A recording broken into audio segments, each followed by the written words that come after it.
Hello again, I'm Robert Fithen. Just got back from the Collinsville Record Show. Third time that's happened, so it's still a relatively new one, but I've been going to the St. Louis one for decades, a lot of times seeing the same kind of thing. So I thought I'd pass on some tips, some do's and don'ts.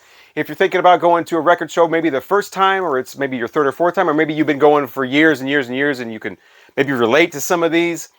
First of all, get there early. Find out if they have some sort of early bird special to where you can pay like a fee, like a $5 thing, and get in like an hour before they officially open. That's a great thing to do and totally worth it, especially if it's like $5. If it's more like 15 or 20, then it's kind of debatable. But $5 early bird fee, get there an hour before it officially opens, and then you've got all access to all the deals before a lot of people come in and start looking. So that's a great way to find some bargains, especially if you're crate digging for cheaper records or you're looking for something that a lot of other people are looking for too. Definitely try to get there early. Also, get there late. Let's say the record show is going on from 8 until 3. Try to get there like an hour before they close down. Not 10 minutes before close. You don't want to walk in and half the people are already gone and you're in everybody's way and everybody just wants to leave. Get there like an hour before they close and you might find some great deals. People will have everything for 50% off. Maybe you can make a deal with somebody because the vendors generally at that point, they want to get the records sold. They don't want to pack them all up again, take them all back with them. They want to sell them. So that maybe make deals with you. If you are going to make a deal though, you know, you don't pick up a $50 record and then be like, oh, I'll give you $1 for it. Hear that? I said I was going to give him $1 for it. I'm so cool. That is not cool. That's not funny. That's obnoxious. Make the deal. If you're going to try to wheel and deal, you know, make it reasonable. But yeah, get there early. You get all kinds of deals. Like I got the Black Oak, Arkansas debut for $1 this time. I know. But what? This is the one with Hot and Nasty on it. Also got this, the Dave Brubeck Quartet Time Out. Yeah. This had a little note on it that said it had a skip, but really it just had a little thing on it that I just kind of flicked off, and now it plays great. Oh, you know, it's very shiny. It's like a 6-eye stereo pressing. It's near mint now, only for $1. But yeah, it doesn't skip or anything. Although, how do you tell actually if a jazz album skips? Let me know in the comments. Now you might be thinking, well, if you knew you weren't going to like it, why did you even buy it for $1? Well, I figured that joke was worth $1. I thought, yeah, I don't really care for this at all. I've just seen this cover everywhere and thought I'd give it a chance. It's just some jazz album. But anyway, yeah. Always look at the vinyl, too. And when you're buying it, you want to, you see something for $2 like Parliament Mothership Connection. It's probably going to look like this. Because this is not a $2 record. It is if it looks like that. I got this because I wanted the cover. I've had this record for years, but the copy I have has somebody's name written huge right here, so I'm just going to replace the cover, so it's definitely worth $1 or $2 for this cover. But yeah, if you see like Led Zeppelin 4 for $1, check out the vinyl. Because I have seen Led Zeppelin 4 for $1 a few shows ago, and it was in great condition. I don't know why it was $1. It must have been a mistake.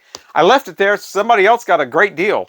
But yeah, usually you want to check the vinyl. And, you know, do it, you know, quickly and step away. You don't want to get in people's way. More on that coming up. Also, bring a bag with you.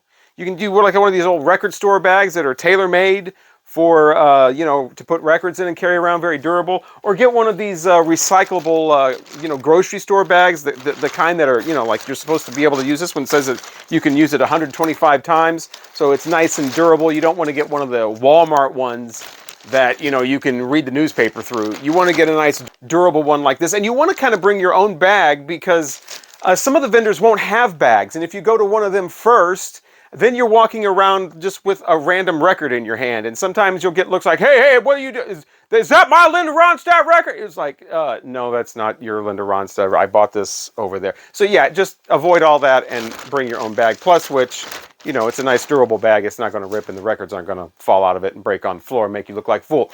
So yeah, also kind of before you go, kind of have a mind of what you're going for. Are you going, like I said, to get the $3, $5 crate digging records, the dollar records or whatever? Are you going more for like collectible records, expensive records? Do you want to find some cool psych or some cool metal or rare punk? Are you looking for like Japanese pressings or whatever? Kind of have an idea of what you mainly want to go for, and then go to those vendors first. You know, because you want to do everything as early as possible to get the best deals and to get what you want. Instead of just kind of wandering around and going as a, you want to go to what you're kind of there for first, and then save the other stuff for later. So a way to do that is to get to know the vendors, who's selling what. And as you go to more record shows, you'll start recognizing people. They're usually set up in the same kind of places. It's the same people selling the same kind of records. You'll be, oh, that's the psych guy that always has the psychedelic reissues. Oh, that's the bargain guy there that always has the great deals with the $3 records. Oh, that's the guy that has all the great rock rare like stuff. Oh, that's the guy with all the overpriced stuff. Yeah, I'm not even going to bother with him. You save a lot of time doing that. And when you get to start recognizing vendors and everything, you kind of hone in on what you want a little more.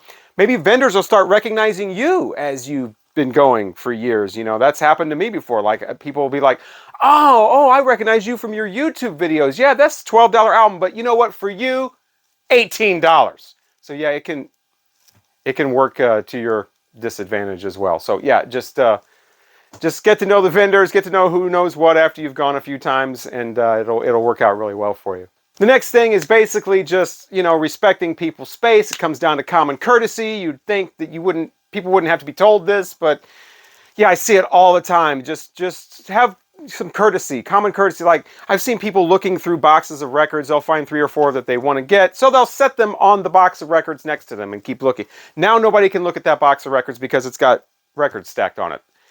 You just put them, either hold them or put them, to the side or something. Put them on top of another box of records that somebody's trying to look through. You don't have to spread yourself out. Oh, well, let me see here. Yeah, you don't respect everybody's space. Chances are, if you're looking at a box of records, somebody's going to want to look at the box next to you.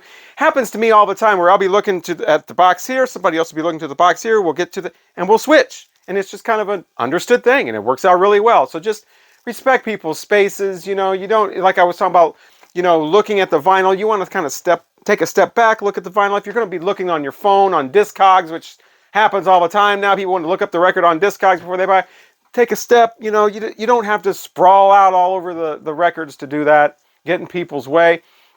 If you want to have a conversation with the record vendor, like, hey, buddy, I ain't seen you in years. How'd that sphincter operation go? You doing okay? You don't have to put your arms on the records. Just stand back and have the conversation. Nobody wants to hear about sphincters anyway. Maybe just, off to the side or something like that. So yeah, just, it's all common courtesy. You just want to respect people's space and stay out of the way and do your thing or whatever. Also, you want to look through the records relatively quickly. I kind of look through records quickly, because, I've been doing this, I've seen these same album covers for 35 years, or more. You go through them quickly. But you don't have to be one of those people that, walk up and flip through like 8 records at a time at rapid fire speed. I think people do that to try to impress people. Let's take a quick poll. If you're impressed by the guys that walk up and raise your hand. Yeah, I don't see any hands. I don't think anybody's impressed by that. You can stop doing it. But yeah, it's all about just not being obnoxious. Pretty much. So yeah, those are some nice tips for people who are going to record shows. How about the vendors themselves? I got some tips for you as well. First of all, when you're selling your records to people, this is the way, like, your records are here, so you want to be, not this.